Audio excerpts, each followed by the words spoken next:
Hello everyone, welcome back. This is now the second part of my solution review for the SMO Junior mock paper.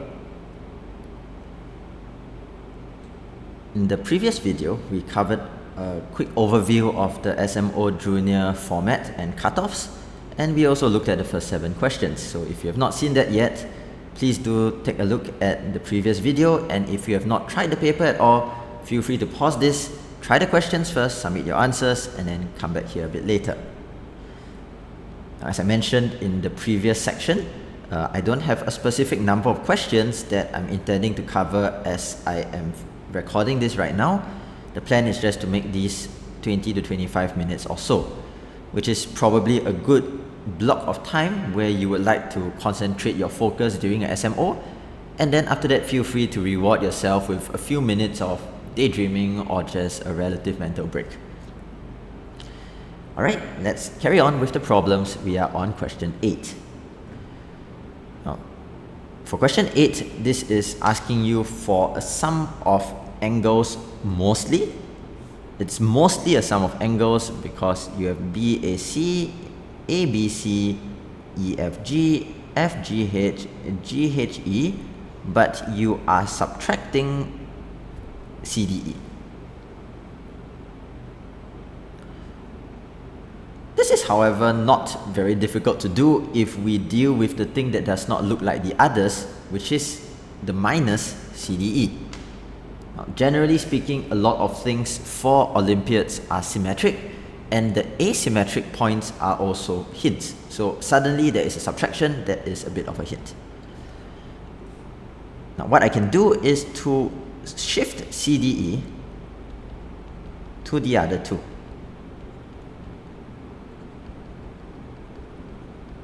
So DCE and DEC are the two angles which I prefer to use because it then becomes the sum of 7 angles.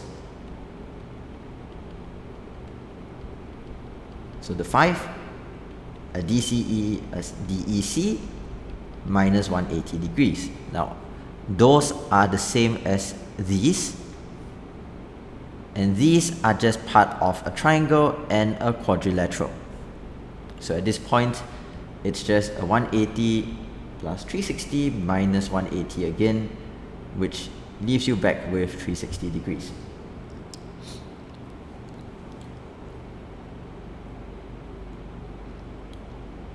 Now for these kinds of questions, it means that the diagram cannot really involve too much of scale, since if you were to tweak it a little bit, it should not affect the answer. So one cheat in a way is very often to just assume a special case. Right? Assume, for example, that this figure is actually made up of, it's made up of a bunch of nice shaped things like an equilateral triangle here, another equilateral triangle here, and let's say a nice rhombus over there. Now you can actually sort of tweak the diagram if you are looking for the numerical answer. This should not change it very much. It should not change it at all, but it should also be the correct answer since there is no mention of scale in the question. Now this is one of many round 1 of SMO tricks. It's not the proper way to solve the question, of course. The proper way is what I've presented on the right. Question 9. Step 1 of question 9 is to just say what is going on. What is going on is important because there is a ... which is telling you there's a pattern. But unlike some questions that we have seen in the past, the pattern is not visible in 5 seconds. So when there's a ... it means that you're supposed to say and so on up till. But what is the thing that is continuing? By figuring that out, we will also probably figure out why this is easy to compute. So don't start calculating the first one minus the second one plus the third one. If we don't know what's in the middle, we don't even know how many things there are in the middle, that's fairly useless. Now, the first thing that I will notice is that on the top, the difference is just plus 6. So the difference between the numbers at the top is just 6 each time, and so I can figure out what is going on above. I can also technically figure out how many things there are, right? The number of fractions.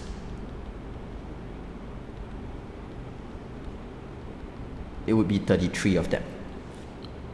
Of course, this further confirms to us that we shouldn't be just computing them all one by one, adding and subtracting, but we still cannot really do anything until we know what's going on below.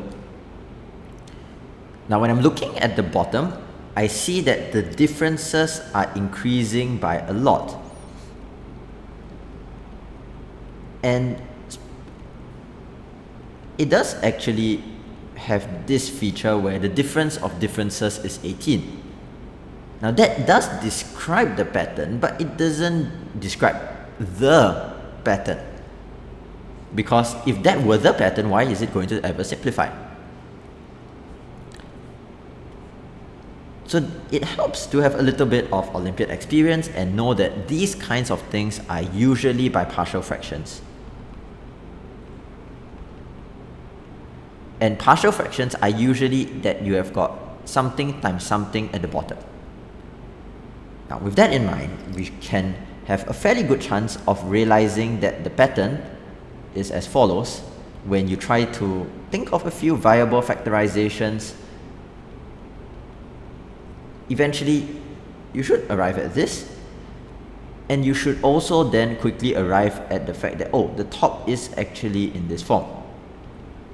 Now that makes life pretty easy because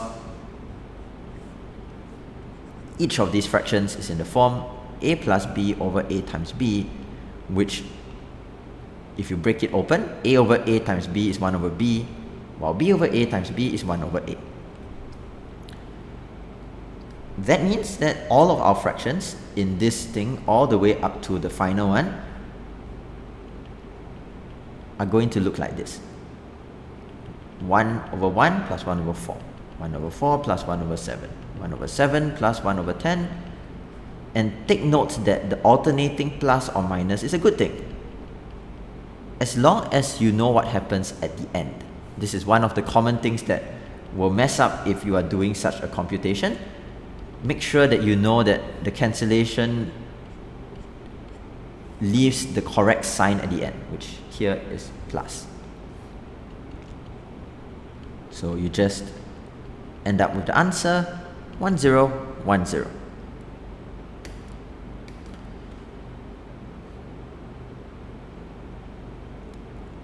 Question 10.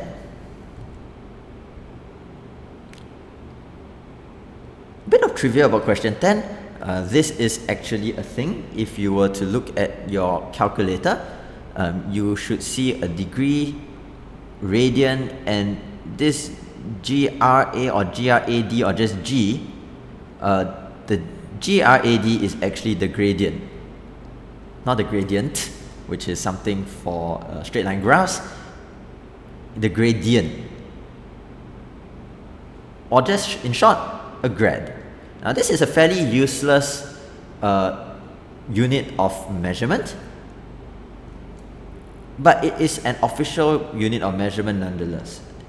You don't really need to worry about that too much because essentially what you are told is what is a gradient. A gradient is 0.9 degrees, 100 gradients would be 90 degrees. Apart from being a bit confusing, this is not very hard. So most of you who did this question got it correct. It is only those of you who got confused and skipped the question that, well, of course, you would now see that it is quite simple. You see, each of the angles in a regular polygon is an integer.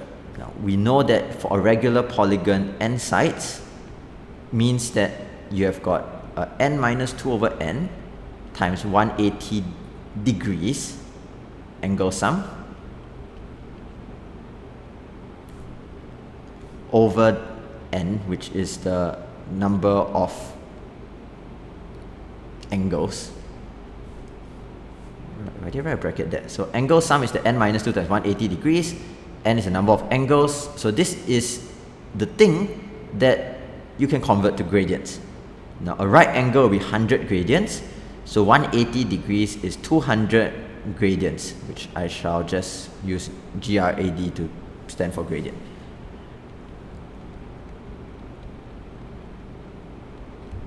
So you want this to be an integer number of gradients.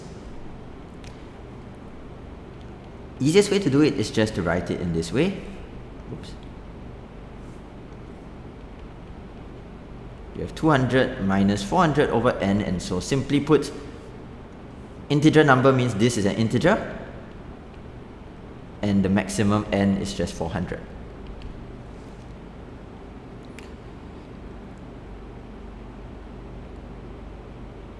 Don't get intimidated by something that looks weird. Just remember that this is the SMO. So as a math Olympiad, predominantly what you need to do is to work with math. What you need to do is not to work with strange historical facts.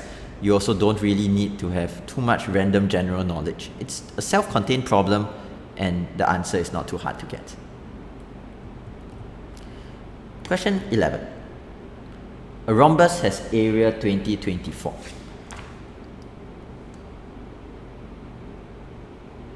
Now, very often when we are dealing with questions like this and they ask you for the smallest possible, you will know that, oh, okay, so I just want to make it the same. And when you say what is make it the same, it just means make as many things the same as possible. So we will be tempted to say, all right, then I could try to just start with a square. Now, a square would not work in terms of giving an integer value. Square would not work in terms of giving an integer value because you would end up with, well, the perimeter is 4 root 2024.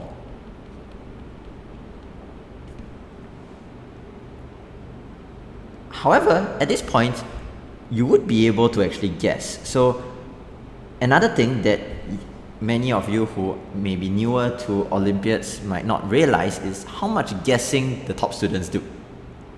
The top students do a lot more so-called intuitive guessing than you might imagine, and so you're wondering, how did they do so many questions so quickly, whereas actually they did not really do the questions in the traditional sense. So you can guess this and then after that say that, you know what, root 2024 is just a little bit less than 45. It's 45 squared is 2025, so which means that this thing here is 4 times something a bit less than 45 is about 179 point something, and you can guess that n should be 180. If you guess that, you would be correct.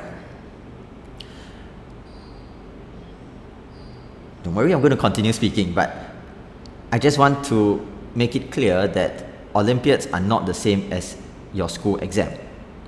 Even in the second round, we very often do these sorts of speculation, except that we use the speculation to help us to figure out why that guess is correct. So in order to show that a guess is correct, just like in science, we have a hypothesis, we need to make a guess, and then after that test the hypothesis or verify the hypothesis. So now follows a proper justification. Essentially, why should they be equal? The answer? Start off with the two diagonals and call the diagonals A and B. Or maybe let's call half of the diagonals A and B. That's a bit easier to write down, because what this means is that the area is equal to 4 of half AB, which is 2AB, 2024, and the perimeter is 4 times of root a squared plus b squared. Now, the reason why this is actually going to be sufficient is that we know a squared plus b squared is greater than or equals to 2ab. Since this is equivalent to a minus b squared being greater than or equals to 0. For those of you who know AMGM, this is just a trivial application of AMGM as well. what that implies is that this thing is really greater than or equals to 4 times the square root of 2024, and also that you can clearly tweak it in order to make it increase a little bit, right? So as you adjust it, it is possible to get the 180. It is also from here that we know we cannot do any better. So just don't worry too much about the justification at your first go on the SMO round 1. However, if you have done, let's say, as many questions as you think you can, and then there was one of those questions where you are about 50% sure that you're correct, it is okay to take a bit of time to try to justify it, to improve your chances, because sometimes you realize your answer was actually wrong. Okay. Question 12. Yet another classic Olympiad idea. It is kind of fun to do these kinds of questions for the first time. It is also true in Olympiads and in math in general that an infinite chain is often easier to deal with than a long chain. And the reason is that an infinite chain has no end. So for example, some of you know about Hilbert's Hotel, right? There's a famous YouTube video about it, but it is essentially saying that if I took all of the positive integers and now I just shifted them all by 1, now I have got all the positive integers starting from 2. I have actually not reduced the number, even though it is sort of like, haven't I now started from 2 instead of 1? But you haven't lost anything because it's infinite. So infinity is not a number, but infinity is a very useful kind of concept which quantifies a thing that has no end. Now, I'm not being very precise here because for the purpose of this question, it suffices to see that this is actually the same as the whole thing, and this is actually the same as the whole thing, which is the same as 2024. Therefore, the first equation becomes this, which easily solves for x is 2024, whereas the second equation becomes this, which even more easily tells you y is 2023.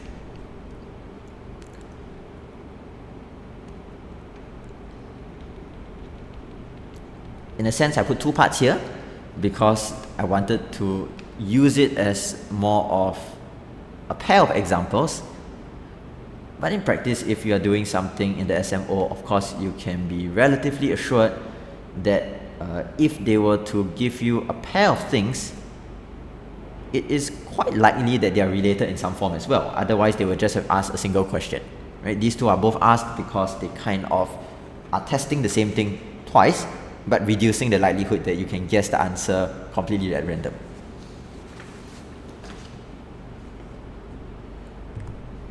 Okay, question 13. Now this one is a geometry question which some of you I think found to be a bit more challenging.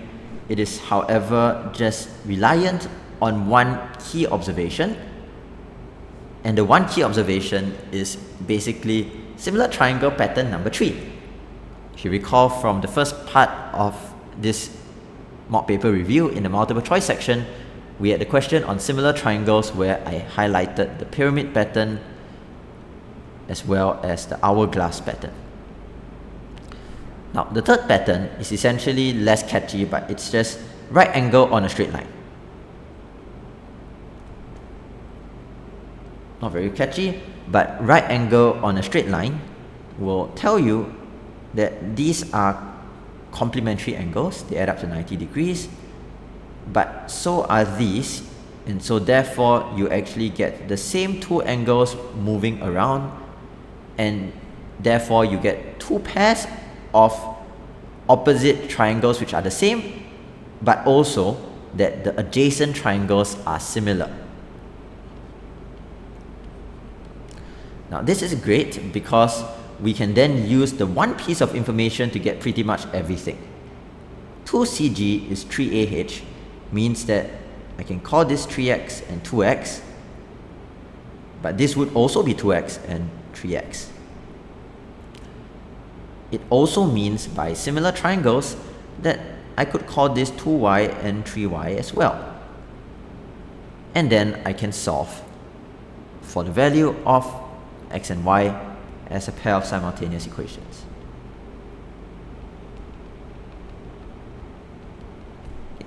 So if you were to compute this, you would find that your x is 3 and y is 5.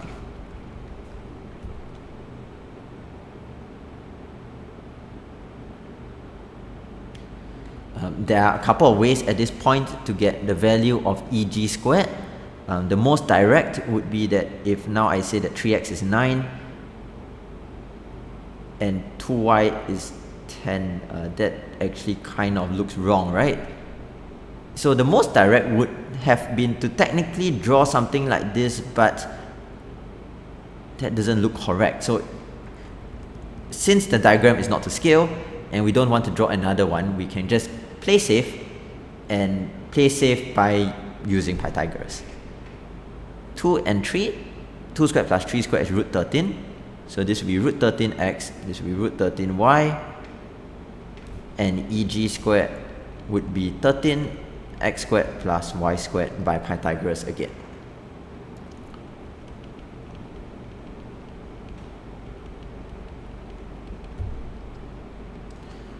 So just be aware that diagrams are not always to scale.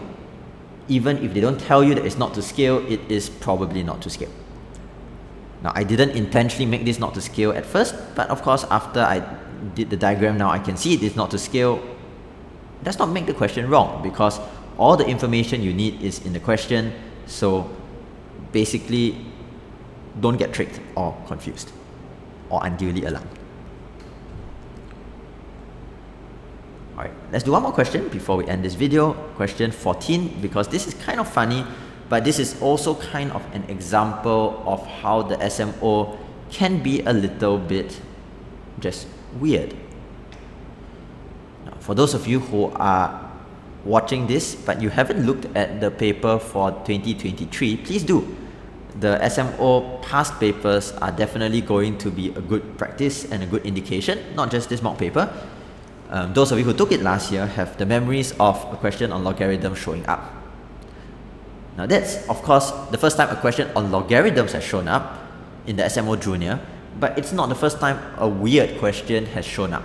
And this is a weird question, but it is a weird question where if you don't think too hard about things and just solve it normally, you are fine.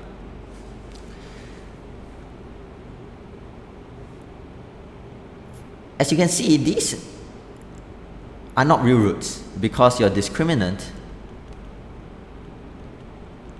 is -3. So actually these are not real roots. When you say the square of the roots of this equation, don't worry about that. I just clarified that the roots are not necessarily real numbers, so ignore it and just solve it normally using Vieta's. So let the roots of this be alpha and beta, and Vieta's tells you alpha plus beta is -1, product is 1. As I said, these are not real numbers, but it is technically okay, because based on this, the roots are alpha squared and beta squared. A is negative of alpha squared plus beta squared, and B is alpha squared times beta squared. This is what you need to find. Don't worry about the fact that they are not real numbers. Math basically works the same way in complex numbers, but you don't need to know anything about complex numbers, you just need to not panic.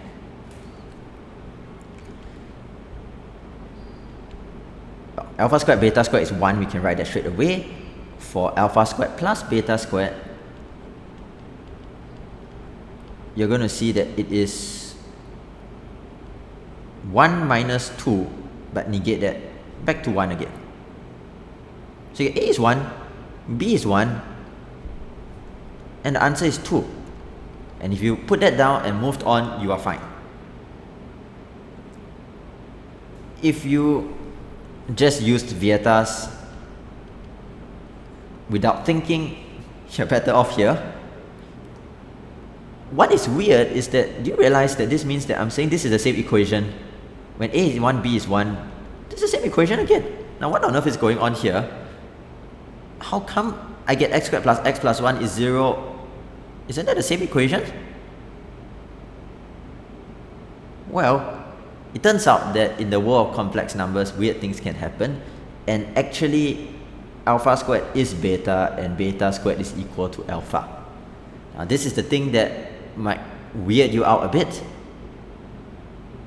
Just understand that whenever something unusual is mentioned in the question, just follow what rules you know of algebra, and things that apply to real numbers only, like let's say, it's no way for this thing to hold, just don't worry about that. Trust that it falls into the realm of something you don't know yet.